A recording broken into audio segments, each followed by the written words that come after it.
ಪ್ರಾಣವನ್ನು ಬಿಟ್ಟಿರಾ?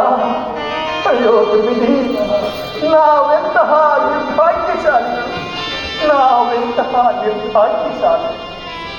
ತಂದೆಯವರ ಅಂತ್ಯಕಾಲದಲ್ಲಿ ಅವರ ಬಳಿಯಿದ್ದು ಅವರ ಪಾದ ಸೇವೆಯನ್ನು ಮಾಡುವ ಭಾಗ್ಯವು ನಮ್ಮದಾಗದೇ ಹೋಯಿತು.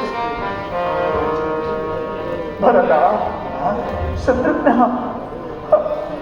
ತಂದೆಯವರ ಅಂತ್ಯಕಾಲದಲ್ಲಿ ಅವರ ಬಳಿಯಿದ್ದು ಅವರ ಪಾದ ಸೇವೆ ಮಾಡಿದ ನೀವಲ್ಲಪ್ಪ ಸುಕೃತಶಾಲಿಗಳು, ನೀವಲ್ಲವೇ ಸುಕೃತಶಾಲಿಗಳವಲ್ಲ.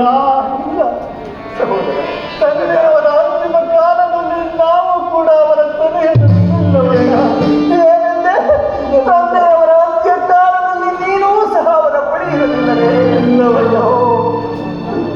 60,000 ವರ್ಷಗಳ ಕಾಲ ಅವಿಚ್ಛಿನ್ನವಾಗಿ ರಾಜ್ಯಭಾರ ಮಾಡಿ ಕೆಚ್ಚನೆಯ 4 ಸುಪುತ್ರರನ್ನು ಪಡೆದು ಬಹುಕಾಲ ಮಕ್ಕಳಿಲ್ಲದೆ ಕಡೆಗೆ ಪುತ್ರ ಕಾಮೇಷ್ಟಿಯಾಗುವುದು ಮಾಡಿ 4 ಸುಪುತ್ರರನ್ನು ಪಡೆದಾಗ್ಯೂ ತಮ್ಮ ಅಂತ್ಯ ಕಾಲದಲ್ಲಿ ಒಂದು ದೊಡ್ಡ ಗಂಗೋದಕವನ್ನು ಬಿಡುವವರಿಲ್ಲದೆ ಅನಾಥನಂತೆ ಮೃತನಾದೆಯ ತಂದೆ, ಅನಾಥನಂತೆ ಮೃತನಾದೆ.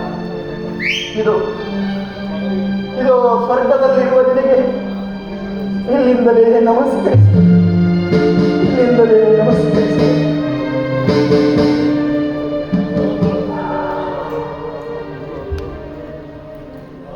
ಆದದ್ದು ಆಗಿ ಹೋಗಿ ಮಿಂಚಿ ಹೋದ ಕಾರಣಕ್ಕೆ ಚಿಂತಿಸಿ ಪ್ರಯೋಜನವಿಲ್ಲ.